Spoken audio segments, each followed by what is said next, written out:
チャンネル登録、いいねボタンよろしくお願いします。チャンネル登録。You got it, bro. See, when I came here to Japan and I went to Toshiba, it was just a perfect thing because Toshiba was dead last. They were worse than the league in scoring, and so they were like, "Look, Nick, just come in and score baskets." And I was like, "Man, this is perfect for me."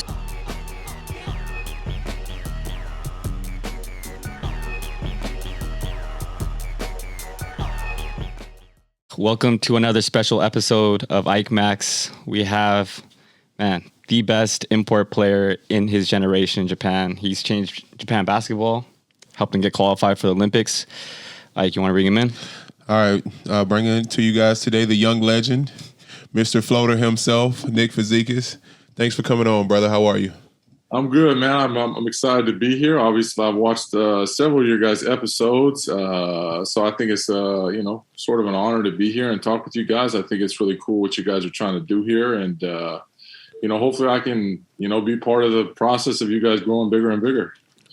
Well, we appreciate you coming, man. You're easily our most requested guest, so we had to get you on here. Yeah, it's not a problem, man. It's fun to talk about this stuff, kind of give the fans and whoever's watching sort of inside stuff that they can't, get from, the media guide or whatever, Exactly. And I mean, you're one of those guys that have been here and you've really seen how much Japan has grown over the past few years. And honestly, you're a huge contributor to that. So that's been great. Yeah, I mean, I tell guys, that come into the league, I tell them all the time, when I first got here, this was like a glorified men's league. I used to play in front of, I'm talking like 200-300 people, no exaggeration. Todoroki was like, there was nobody there and like there was no media. When I first got here, I played for Toshiba and all my Japanese guys were employees. They used to go out and drink after the games and not really care how the games went. And it just didn't really feel like a professional league, it was a glorified men's league paying you a lot of money. So to see where it was then to what it is now and to see like the talent level of imports and like just seeing how these Japanese guys take it seriously, they're sitting in ice baths, you know what I mean? They're worried about what they're eating. Like it's completely changed. Sure. And so, Nick, what do you attest to the fact that you've been able to be here and be successful for so many years and still be performing at the highest level, even at this point in your career? For me, I think it's just a lot. As crazy as it sounds, there's a lot of practice, a lot of reps. I'm not I feel like there's a lot of guys that go home and just chill, sit down for 3 months and really just relax. I'm not that type of dude. I got into once I became a professional basketball player, it was more so for me to be like, I don't ever want to work a real job. I want to make as much money as possible. I'd like to do this for as long as possible. So in the summertime, man, I go hard. I put in work. I try to get better. I try to stay in shape so that I can come back and perform each and every season. So that's something that I sort of pride myself on. And then even during the year, I've developed obviously a good relationship here at Kawasaki to where, the coaching staff and the organization knows what they're going to get from me. So it's kind of like, hey guys, I need a day a week, 2 days a week to get my own stuff in. And they're like, okay, cool. Because we know you're going to bring it on the weekends. For sure. And I would say out of all the guys in Japan, you've been with them longer than any other guy's been with one team, right? So I think so, yeah. Obviously the last guy was obviously JR, who spent all that time with Aishin. But up until then, yeah, this is my 10th year here at Kawasaki. So what's it been like being able to ride out that journey with one team and one franchise? It's been cool, Obviously, I've lived in a couple different apartments, but obviously I know the lay of the land really well. Once my kids were born, that was started to like play a bigger role to where it was like, we didn't want to go to a new city and have to learn everything new. It was like, we know Kawasaki. Now we starting to look for schools and we know the grocery store. Like we know everything, it's just like familiarity. So it's like, sometimes it's just kind of like, you can't put a price on happiness. And like, I'm happy here. My family's happy here. So it's just been like it's been just like the perfect marriage for me. For sure. So you kind of had, we've had guests on, and they kind of dabbled in the NBA a little bit, maybe for a couple years, or tried to make it in the NBA, but couldn't just quite stick it in the NBA. What kind of went into your decision to maybe give up the NBA dream and just stay overseas? Oh man, I think the NBA gave up on me. Obviously I was drafted. When I first got out of the league and didn't make the team with the Denver Nuggets, and I went to Europe, I was pissed, man. Like I hated basketball. I went to Belgium. I was out of shape. I couldn't even dunk a basketball. I was so out of shape and just hated life. I just didn't like basketball anymore. I really lost my love for basketball because obviously my dream and everything was to play in the NBA. I was expecting to be this guy, GMs, everyone's telling me, you're the best player in the gym. You're this, you're that. So, obviously once I kind of wore out Europe, I kind of figured out that Europe was no good. I did some stints in the D-League, and then it was like my love started to kind of come back, especially when I went to the Philippines. Like that was my gig before I came here. And like I went to the Philippines, and like I walked around and everyone was like, man, this guy can play, and I played a scrimmage and I had 55 in the scrimmage. And I was like, man, this is fun, and I went against Jake Voskuhl, who had played in the NBA, and like 55, and everyone was like, man, this dude can go.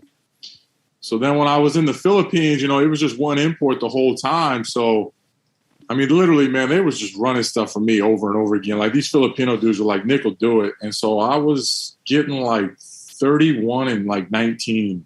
Oh, man. Like the first game of the season, like I had like 46, 47, something like that. It was just like, it was like NBA Jam numbers. Like it was so much fun for me because they was like, look, Nick, if you don't even want to guard the other import on the other side, we just need you to go down and score and rebound. And I was like, bro, this is me. Like I can do this. So then for me, that was when I really like started to love basketball again and was like, look, man, I still can play at a really high level. And then obviously when I came here to Japan and I went to Toshiba, it was just a perfect thing because Toshiba was dead last. They were worse than the league in scoring. And so they were like, look, Nick, just come in and score baskets. And I was like, man, this is perfect for me. So really once I got back to Japan is when I really started loving it. And then, like I said, like in the summer times, like I used to look forward to working out, like being at home, working out, getting better because like my love for basketball really came back. Yeah, that's crazy. Crazy how you ended up here. I can remember my first year in Japan and the first time I played against you, I look over and I'm like, oh man, he doesn't look fast. Like he doesn't look like he could guard. I'm like, all right, I'm about to torch this dude. I get out there, okay, I like bump you or something up, and I'm like, oh, he's a little stronger than I thought he was. And then you catch it one time, you like jab me, and you might shoot a jumper or something, or you shoot like a floater on me. And I'm like, did he just float me? And then the next play down, you beat me in transition and lay it up. And I'm like, hold on, bro, who is this dude? Like, because they were telling me about it all week, but it's different when you're like up close and personal with it. Yeah, I think a lot of people like see it on film. And, like I said, people see me walk, they see me run, you know what I mean? Especially early in my career, especially here in Japan, everyone was like, man, who is this dude? You know what I mean? But it was like, you look at the stat sheet and it was like, it's, 37, 38, 16, 17 rebounds. Like when it was the JBL days, like, I used to just lick my chops at whoever was in front of me. You know what I mean? Like, and now that's for me was like, I approach every basketball game like I want the fans to leave and be like, that was the best player in the gym. Like, that's always been something for me that I want to be the best player in the gym and have everyone be like, there was no one better in the gym. So like, I still have that mindset. It gets a little bit more difficult, but like, yeah, when I was obviously younger, when I was first in Japan, it was like, I think a lot of guys kind of just came in like, oh, no, it's not gonna be that big of a deal. And it was like, okay, you don't really know what you're messing with. For sure. Yeah, like it's like a myth in Japan or in like basketball around here that there's like two unguardable shots and it's the sky hook and Fazekas' floater. Like, bro, like what goes into that floater, man? Like, can we just talk about it, bro?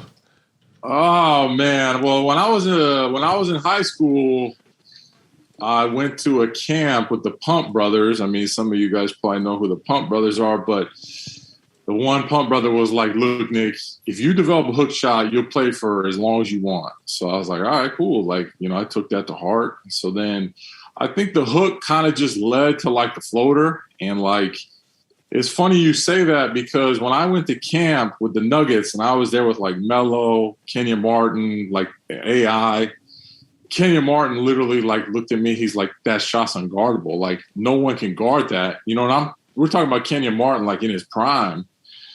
So like that made me feel really good. And then like at that point I was like, okay, this is something I like need to perfect because like if Kenyon Martin can't get to this, like who's going to be able to get to it?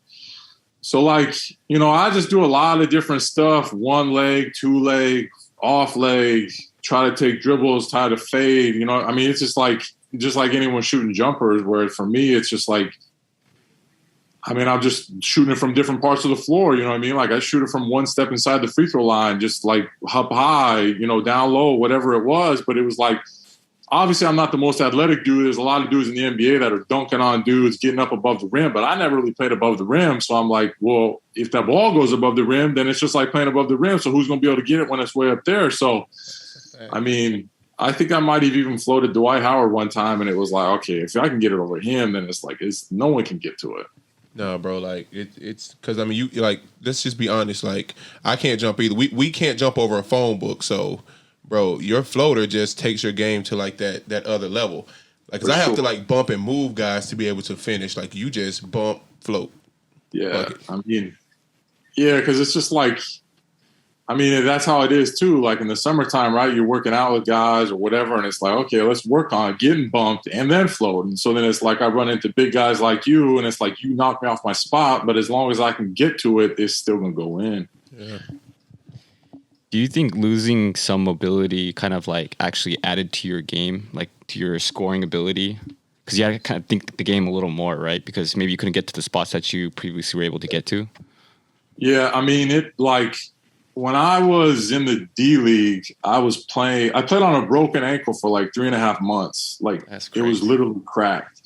Crazy. So I was at practice every single day, you know, and I'm playing against these bigger guys. There's a lot of athletes in the D-League and everything like that. So when you say that, it probably did because like I started to learn like how to put guys in spots so I could get to the shots that I wanted to get to. You know what I mean? Like it got to the point where like I couldn't spin going right for the longest time because if I spun right, then my footwork meant that I had to jump off my left foot and like I couldn't do that like at the highest level. But if I could find a way to go to the left and spin back the other way and spin left, then I was like, okay, I can get my footing right. And now I can get up high enough and I can float over the top of you. So you say that, and I think it's kind of true. Like it definitely added like a whole nother dimension. But I started to learn like how to put people in spots so that I could shoot the shots that I want to shoot. Yeah, smart. Yeah, That's smart. no, because like at this point, like you could play probably in your 50s here. You have a Japanese passport, obviously. So I'm playing forever, bro. yeah, the way your game is, like it doesn't rely on speed. So Yeah. I got a buddy in Vegas that worked me out for a long time. Like we played college basketball together, and he just is always like every time I come over here, I think he always expects for me to be like, dang, okay, you only getting like 14 and 6 now. Like, okay, it's time for you to go. But like I try to tell him all the time, I'm just like, man, like, you know, if you can shoot the basketball and you do what I do, it doesn't really require, like Ike just said, like I'm forever going to be able to jump over a phone book. Like that doesn't take much. Sure. So it's like, if that's all I need to do, then, you know, how long can you do it for? Exactly. And I mean, you're a legit 7-footer. Yeah. And that plays directly into that advantage because ain't many guys blocking 7 feet. And then when you're floating it, it's just, and you can shoot the tray. So, sure. Yeah, I don't even know if you remember this. Oh, go ahead. It took a lot of time, obviously. It took a lot of practice. But, you know, it's just like, you know, for me, it's like, you know, you see guys like Durant, you see guys like Michael Jordan, you watch Kobe. Like these guys had like go-to shots that was like, you can't get to that. So then it was like, for me, it was like, let me figure that out. And I kind of figured it out. I remember my first year over here, I messaged you after the game on Facebook. And I was like, hey, bro, like I want to be over here a while. Do you have any advice as a young player to like help me kind of transition into basketball here? I don't even know if you remember this. And you were like, bro, shoot face up bank shots like Tim Duncan does. Guys hate that. And I was like, oh, man, that's great advice. Fast forward to the next time I played you, and you would hit me with face-up bank shots. Like, bro, come on. You can't take the advice you gave me and use it on me, bro. Come on. Yeah, Ike was when we played against Ike, he was in Nishinomiya or Hyogo, and he was a load, obviously, in the post, and he hit me up and was like, hey, man, I'm getting doubled nonstop. Can you help me out with double teams? And I'm like, well, obviously, like, you can back down, and, like, you can go over your weak shoulder, but they're going to figure that out. But Ike's also pretty much 7 foot, so it was like, if you turn and face, then they can't double you because you're just going to be able to drop it down. And then on top of that, the way Ike's jump shot is, he kind of shoots it off the left side. So then it's like when guys are going to be guarding him on a face-up jumper, especially on the left block, they're going to be kind of forcing him to the baseline just off of the straight-up face-up. So it's like now all of a sudden you just face up, get your foot right, and you just shoot it right at the glass. It was like easy. So that was the advice I gave him, and I think I remember him starting to sort of do that. So it was kind of encouraging to see that it was working for him. Nah, but you did it against me a lot better than I was doing it at the time. But nah, bro, being in this B2, man, and like, bro, it's it's triple teams down here. They're just, it's the wild, wild west down here. So it's like, for me, I have to face up everything I catch. Yeah, unless it's a duck in. So I definitely still appreciate that advice. Yeah, I mean, you know, there's just a lot of things that guys just kind of tend to forget about or forget ways that they can do things. And it's like, even if you're not like a great face-up shooter or, you know, you don't really have that in your game, you can start to add it. Because obviously you're walking into the gym, someone like Ike's not really out there shooting threes. And like when he was with Mikawa, he wasn't really like shooting threes like that. But it's like, I mean, I used to watch you warm up and stuff, and it was like, you shoot free throws, you make plenty of free throws, so just if that's your range, that's fine. But now you just figure out how to use that to your advantage. Yeah. Like, even at this point, are you still adding stuff? Are you still trying to pick up different things and adding to the bag? I mean, a little bit. I mean, you know, obviously as I get older and stuff like that, like the speed, like, I shouldn't say speed, but like the speed isn't there as much anymore. So, you know, you see a lot of guys in the NBA like adding step backs, and, you know, step back is obviously at my height is kind of a tough shot to guard. So, you know, I worked on that a little bit this summer, but, you know, it just kind of gets hard to add stuff, especially when you're like, I don't know, you're kind of always going back to the same franchise. You know, I'm always going back to Kawasaki. So not that I've been put in a box here, but at the end of the day, like, everyone kind of knows what they're going to get. And like, but I just like to feel like any shot that I want to shoot, I can get to. So, I mean, I try to add stuff, but it's a little bit harder now. Yeah. Can you tell us kind of like the mental aspect of your workouts? Because people can go out there and work out and just shoot like 1,000 shots. Anyone could do that. But what has made you so skillful? Like, because people can put as many reps as you have, but they don't get to your level. So what's the difference?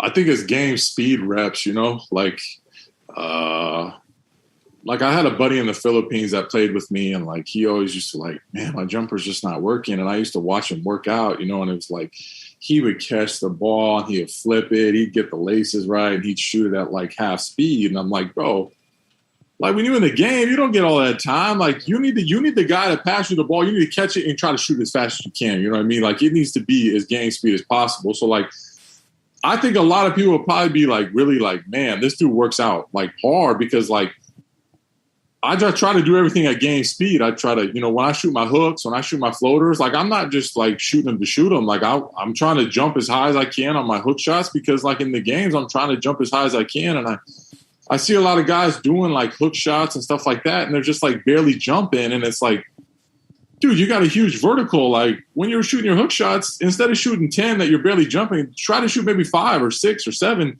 where you're jumping as high as you can, so you're actually shooting the real game-like shot. And it's just like the game reps, you know, like I think going as fast, as hard as you can in an individual workout for maybe 30 or 45 minutes compared to like what you're saying, being in the gym, making 1,000 shots. Oh, I made 1,000 shots today. But like, really, what did you get out of that? You want to coach? No, I'm asking. I'm asking seriously. Do you? Because I mean, you're a high IQ guy.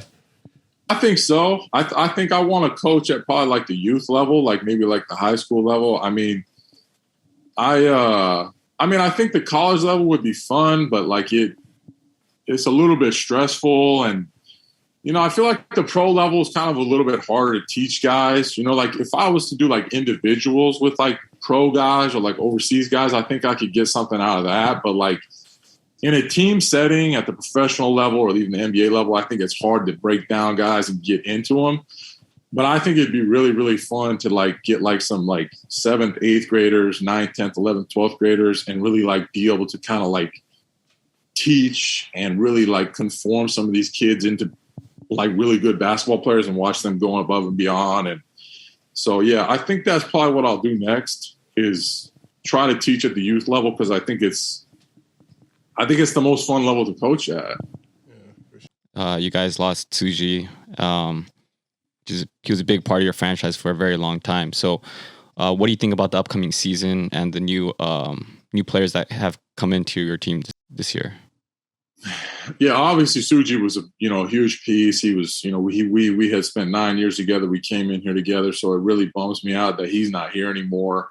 Sort of the face, not the face, but I mean, he definitely was probably the Japanese face of the franchise. And but we added, we obviously add Sato from Toyama, who is going to be really good for us. He's he's kind of a bigger shooter, a little bit more aggressive, can play like down on the block. I love him.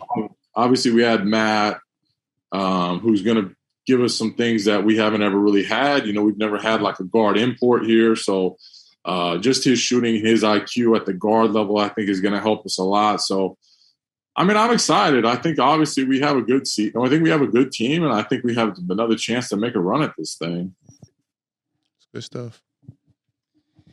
Yeah, I mean, it's kind of crazy though to see all these Japanese players kind of changing teams. We talk about it pretty often, but all these top Japanese players that have played at these company teams where people or those players wanted to stay at like Toyotas or Hitachi, Mitsubishi. What do you think the difference is now?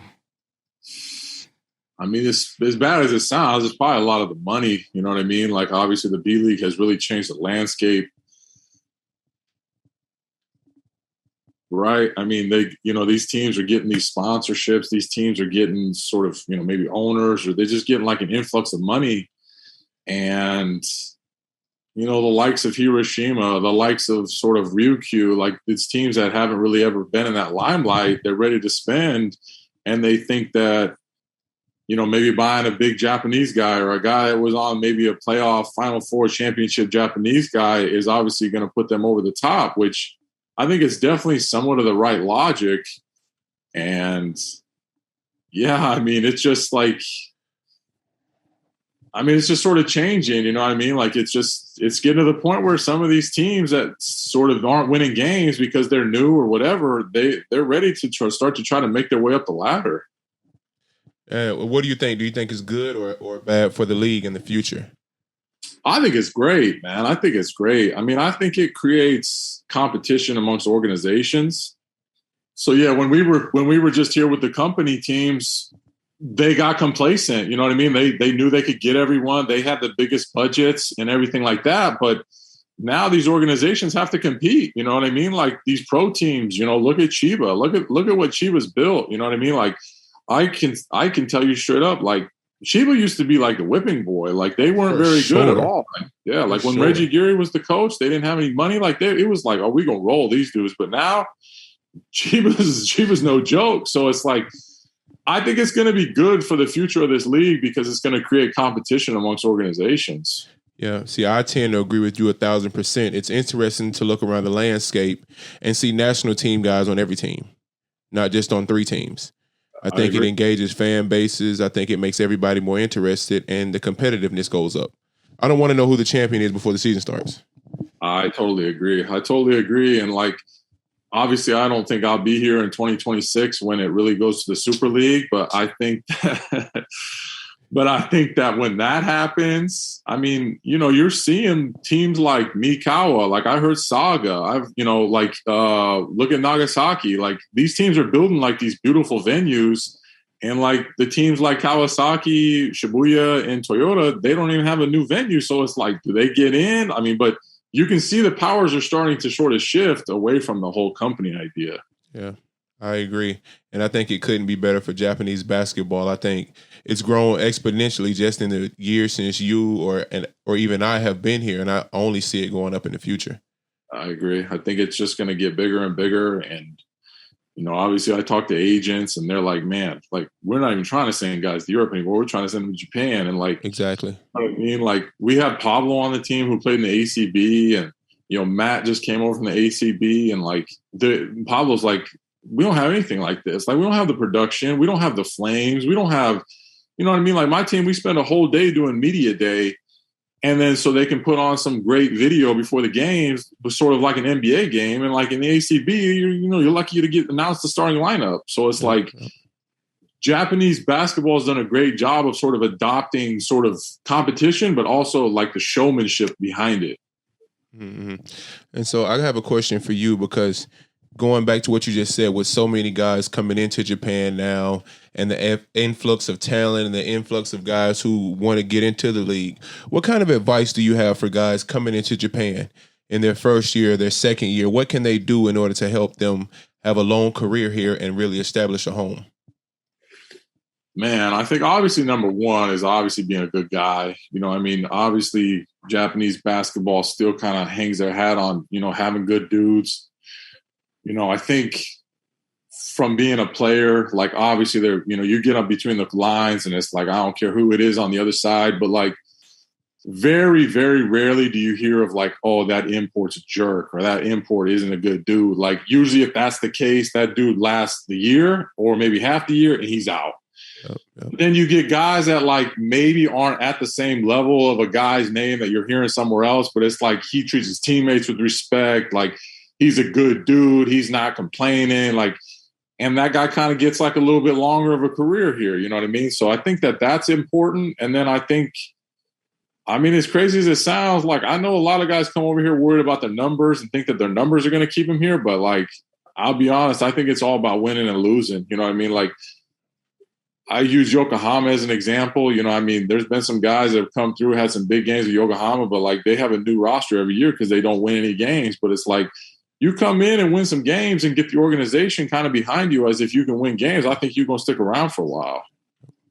I would tend to agree. And I tell people Japan is unlike anywhere else. The conversation begins and ends with respect, and Japan values good guys over good players. You're a good guy here, you can have a career. 100%, man. Like you got to be a good dude. You got to get along with management. Like you can't be out there wilding out on the court with the referees, like arguing with the coach. Like, of course we have our, problems that, we disagree with certain things, but like, these guys that are going off the deep end with it and think that they're in the NBA over here, those are the guys that are no longer here. Yep. I agree. All right, to go with that Japanese theme, you've been here a while. You've had adjusted Japan life. What's the funniest story that you've had trying to adjust to Japan?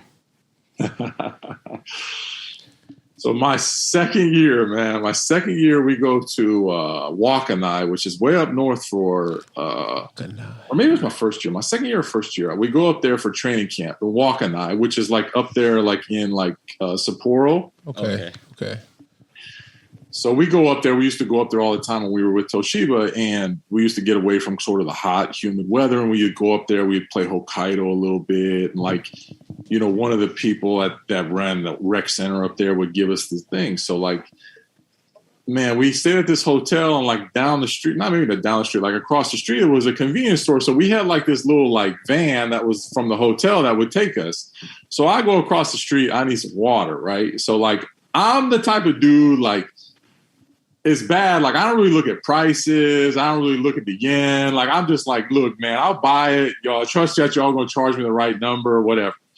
So I go in there and I buy these 2 big jugs of what I thought was water. So I didn't pay much attention to it. So like, I get these 2 big jugs, and like, I'm walking back, and all the Japanese guys and teammates and everyone's on the bus. And I'm like, dancing with these waters, like trying to be a jokester and this and that. And like all the Japanese dudes were like, yo, what are you doing? And I'm like, what are you talking about? And they're like, do you know what you just bought? And I was like, no. They're like, you just bought shochu. And I was like, oh, man. I had like 2 gallons of basically vodka. And I kid you not, man, I was so thirsty that I almost out of the convenience store, like went to guzzle it. And I probably would have thrown up right then and there. But that was sort of my first like funny story in Japan. And then like at the end of like the training camp, we would always put on like a barbecue. And sure enough, I paid for all the alcohol for the barbecue. So that was probably the best and funniest story that I've had over here. Oh, that's good stuff, man. Yeah, that's pretty good. Yo, man, the fans, like, they asked about you so much, bro, because you, like, don't post on social media much, so they don't really know a lot about you, man. But people don't realize you're really funny behind the scenes, bro. Yeah, I like to have fun, man. I play video games. I do everything the athletes do, but I like to have fun. I like to joke around. I don't take anything too serious. I'd like to think that my Japanese guys all have fun with me. I can come up with nicknames for them and stuff like that. Obviously I'm not a big social media guy. Once I got to college, it kind of felt like I always lived in a glass house. So the social media makes you feel like even more of a glass house. So I'd rather kind of stay to myself. All right, Nick, you've played against a lot of Japanese players here. I'm going to give you top 3 most impressive Japanese players. Who do you have? Most impressive. Just throughout your career. So maybe it could be from the NBL as well. When I first got here, Kawamura was like on a different level, man. Like I used to hear all those stories and it was like, oh, he's a bad dude. He's this, he's that. But I was like, man, he can go. Like, I don't care what you say. Like, this dude could play. I always kind of kept asking my translator, I was like, man, why didn't this guy play in the NBA? Like, because Japan never, they put Tabuse over there. But like, Kawamura was just like, he was so much bigger. He had unlimited range. He was really, really fun to watch and play against my very first couple of years. Then he had some problems with his knee. And he kind of got old fast, but he was really, really fun to watch. Obviously, Yuki Togashi's kind of fun. Obviously, he's pretty impressive at his size, what he's able to kind of get accomplished.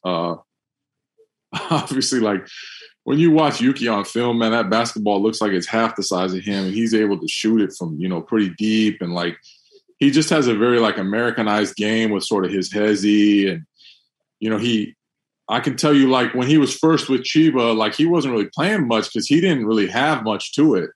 Like, he would go in, he'd just be trying to, like, finger roll it, he'd be getting it beat up all the time. But now he kind of figured out I've seen him develop this floater. I've seen him develop sort of the scoop shot. Like, I've really seen his game sort of evolve, which I think is really cool for him because, he figured out how to get it done at such a small height. And then, I think my guy Suji has always been pretty impressive. Like, he's probably been one of the best passers that I've seen. Suji definitely has thrown like some crazy passes. He kind of tries to have a little bit of flair to his game, which I always like enjoyed. And, Suji was just impressive how there was times he could really take over. You know what I mean? Like, if he got going, like in pick and rolls and stuff, he could really get it going. And I thought that was also pretty impressive, like, early on when we first got together. Yeah, I remember when we played you guys in the finals a few years ago. Dude, I remember like the first few games, you guys were like the offense that like had you on the post. And it was like some kind of like back down offense and it was like slowing you guys down. So we went out to like a 2-game lead, I think. We were up 2-0 or something like that. And we're excited. We think we're about to get a championship. Bro, they switch it up. They put Nick out like extended post near the 3-point line and did him and his pick and roll action with Suji. And dude, when I tell you Nick had 30, Suji had 30. Nick had 30, Suji had 30. It went like 3 games back to back to back, and they ended up winning 3 straight and beat us in the finals. Yeah, we were down 2-0. And the thing was in that was in the NBL days. So you played 2 that weekend, and then you got a whole week until you played the next 3. So we were down 0-2, and I'll never forget, man, Madhu was in the locker room crying after we were down 0-2. And our translator goes up to him, Masa, and was like, what are you crying for, man? Like, nothing's done yet. Exactly. We got a whole week to figure this out. So that whole week, we sort of revamped it. All right, we're just going to play 2-man game, spread the other side. And, yeah, Suji got loose. I got loose. And, like, it was over. We won the first game. And then we blew you guys out in the second game. And then I remember after that in game 4, we went back to the hotel and we were like, these guys are done. Like they don't want to be here no more. We couldn't adjust to it, bro. Like it was like it was raining out there. It was like you had a choice to make. You're gonna guard Suji coming off, fading for threes. If you're there, then he's just gonna hit it back to Nick, and Nick is 7 feet. Like you're not gonna contest his three. So you're just gonna. He either shoots the three or he shot fake one dribble floater. Like which one are you gonna live with? Yeah, it was over for us. Me and Suji had we did like a TV show for Chris Sasaki one time, and he really literally asked us, like, I want to know the key to y'all's 2-man game, because me and Suji in a 2-man game when we were both like probably 27, 28 was pretty much unstoppable. It was. All right, Nick. I want you to be GM. I want you to create your own starting 5. You're included, and you're the naturalized player. So you got 1 import player and 3 Japanese players. Man, you're gonna make me pick Alex Kirk. I saw him pick me, man. Hey, he definitely picked you. Hey, we talked about your floater too. I like Alex's game, and Alex is a good buddy of mine. You know what I mean? Like, I like Alex and this and that. He brings a lot to the table. But if I'm being a GM, I got to get, like an athletic, like a guy who can run the floor, block shots, play pick and roll defense, because I'm not going to be that guy. Obviously a guy like Jay fits really well with me since he's kind of that guy. So I'd probably take Jay, Jordan Heath, my teammate. Oh, you can't pick teammates. Sorry, no former and current teammates. Oh, Nick, it's not going to be that easy. Oh, no. It's not that easy. Who, man, then you guys help me out. Who is a tall, long, athletic big? I'm trying to think. Obviously at the point, I want to have Yuki. I want to take Togashi. I like his game. I like the way he passes. I like his IQ. At the 2 spot, man, who am I going to go at the 2 spot? I think I'll take Daiki at the 2 spot. I think Daiki plays well at the 2. I got some time with him on the national team, and I like the way Daiki plays pick and roll. He's learned a lot with, that system over there, so it works well for me in the pick and roll. So I'll take Daiki. At the 3, oh, man. The 3.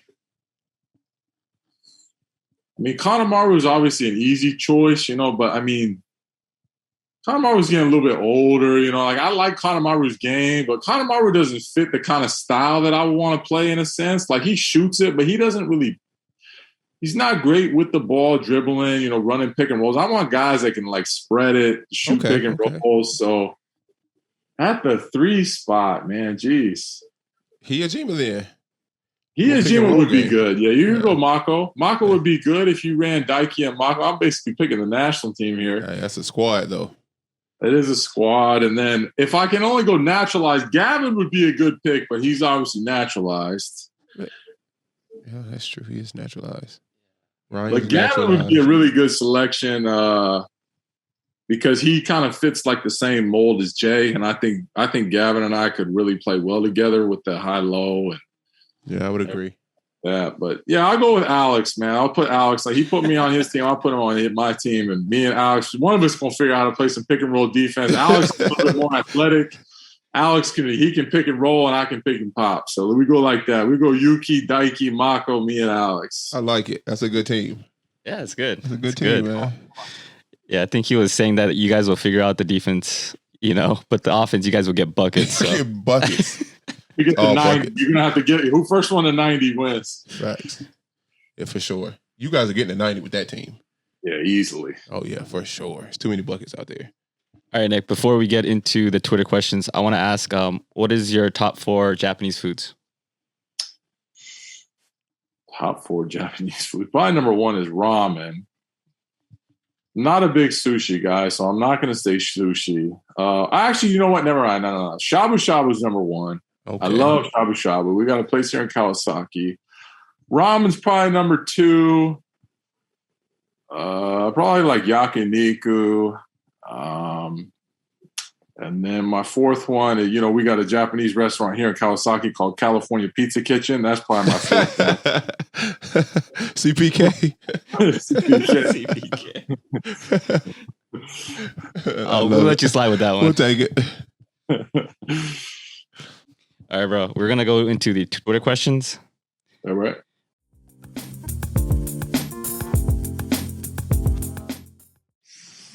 Oh boy, what's trending in my life? I mean, right now with no kids, you know, I do a lot of napping. That's probably trending in my life. You know, when you get rid of the two toddlers, it's time to catch us on some sleep. Thanks. But you know, Matt is a big video game guy. So me and Matt actually we're kind of going back to our teenage days. We're playing a lot of Fortnite.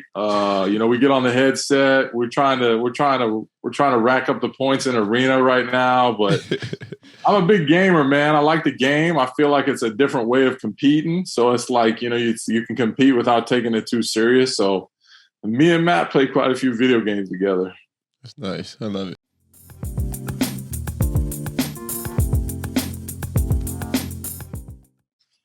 Current one, boy, I don't know if there's really a current one. Sometimes with Fuji, he kind of teaches me stuff, but Yamero is kind of a funny word, you know. Obviously, you get some guys that are horsing around, and like Japanese guys don't really catch it when Yamero, and then they kind of like catch that. Kind of funny. So that's kind of a fun one that I've kind of learned not too long ago. Or kind of a kante kind of goes as the same. So I think that's kind of a fun one to use when, you know, someone's like messed up and bad, like on the court or something, but you kind of like trying to have fun with it.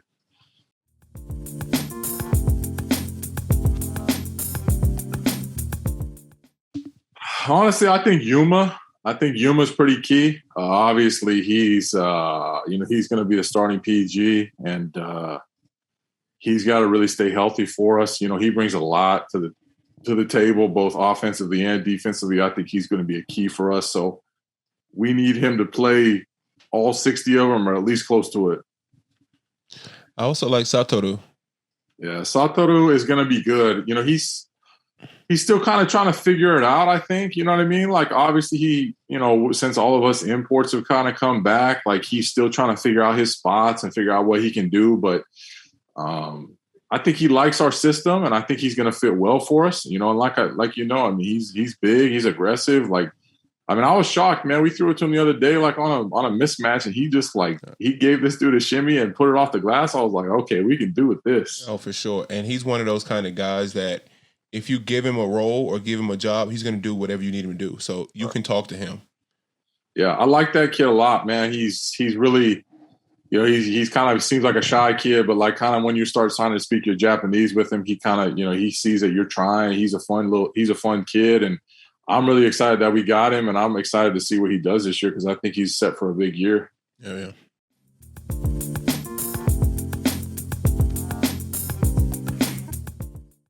Oh, you know, I mean, it's a bummer to me. You know, obviously, you know, I mean, I enjoy the fans. You know, I think it's fun to interact. You know, without the fans, I mean, all of us, you know, players are nothing. You know what I mean? Like it would be boring to play all these games without fans or people watching. So, you know, we do Kawasaki. We have an online salon that, you know, you can, you know, we do sorts of stuff like this, you know, Zoom, and we try to have fun with the fans, with the kids and stuff like that. So we have that, but I try to encourage people all the time. Like La Zona, you know, the mall across the street from my house is, I try to encourage the fans. Hey, if you see me at La Zona, stop me. Tell me hello. Tell me you want a picture. Tell me you want a high five. Tell me you're rooting for us. Like, you know what I mean? Like I might have my headphones in, but I'll sign something for you. I'll take any pictures with you. Like I'm down to interact and, you know, talk what I can and, you know, let you know that I appreciate what you guys are giving us.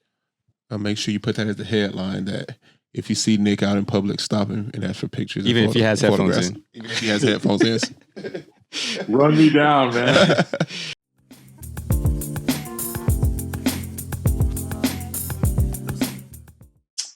Exciting, you know what I mean? Like we got some younger dudes, you know, like Ike's saying, Satoru, like he's a young dude. Like we, you know, we've kind of been getting older. You know, obviously a lot of us are over 30, over 32, but like bringing in Sato, you know, he's a younger dude that kind of brings a breath of fresh air, kind of a guy that, kind of gets down and dirty for us, whereas like all the rest of us are kind of like, yo, man, that ball's going to just go ahead and roll out of bounds. No one's going to die for that one. We look too old for this. But Sato he just brings a little, he brings that younger perspective. So I'm excited for that.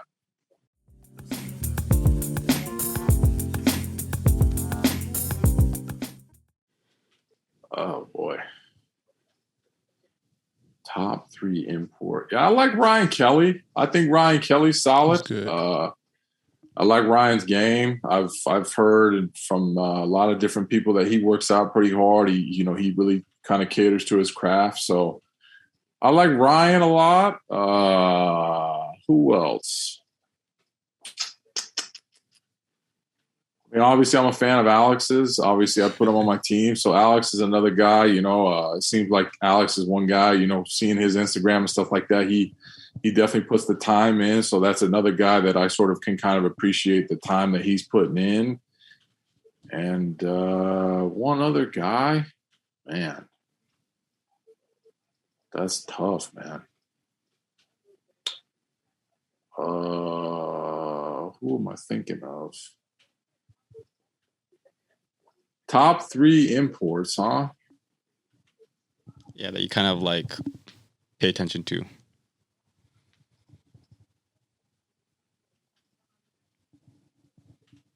Man. Oh,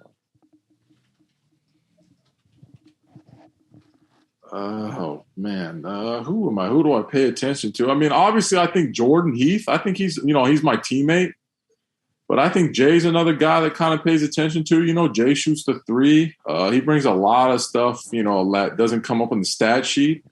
I think he's a perfect guy to kind of keep an eye on. He's a fun talent. He's kind of, probably one of the taller, more athletic guys in the league, and he definitely shoots it well. So I think he's another one of the guys that's kind of fun and impressive to watch. So yeah, he's probably the third one. Man, thank you. It's almost been an hour, so we really appreciate it. And it flew by. Yeah, I hope you enjoyed it as much as I did. Yeah, this was really fun. So really appreciate you coming on. Is there any last thing that you want to plug in, and can you tell us your social media? Man, like I said, I'm grateful you guys asked me. It's fun. I see you guys here. You guys look like you're getting better at it. Obviously the first one, I'm sure you guys felt lost, and like I've heard that about a lot of podcast people where it's like, man, I didn't even know what to ask. I didn't know who to talk. Like, especially like the two of you guys are sitting there by yourselves, and it's like, I'm sure as you do more and more, you guys are going to get better and better. So I'm encouraged, and it's fun to watch you guys do this. I'm really cool that you guys are creating this platform. I think it can be really something fun. Yeah, I think my Instagram and my Twitter is just at Nick Fazekas. Really easy to follow, nothing crazy. I don't post a whole lot of stuff. Every once in a while you get a picture of some of my kids or maybe something funny that's happening, but I'm not a huge Instagram, Twitter type of dude. I just try to stay off so I don't get into trouble. But yeah, I mean, like I said, man, it's been fun. I hope you guys just continue, man. I mean, keep growing the thing. It's really cool, man. I think I think everyone that does this sort of stuff, it's like you see how small they start and how big they are now. And I don't know what you guys are like trying to do, but I think you guys are creating a sweet platform. Yes, sir. All right, Nick, man, young legend. Man, we really appreciate you being on, bro. And just thank you for paving the way for so many guys out here and being an ultimate professional and continuing to do it year after year and showing a lot of young guys around the league and older guys out here what consistency is. We appreciate you being on here, man. And we really thank you for coming on. And to everybody out there, thanks for joining us once again. This has been the IKEMAX podcast. Please like, comment, subscribe. And Nick, thank you, man. Appreciate it, guys. We'll talk to you guys soon. Thanks, Nick. Bye.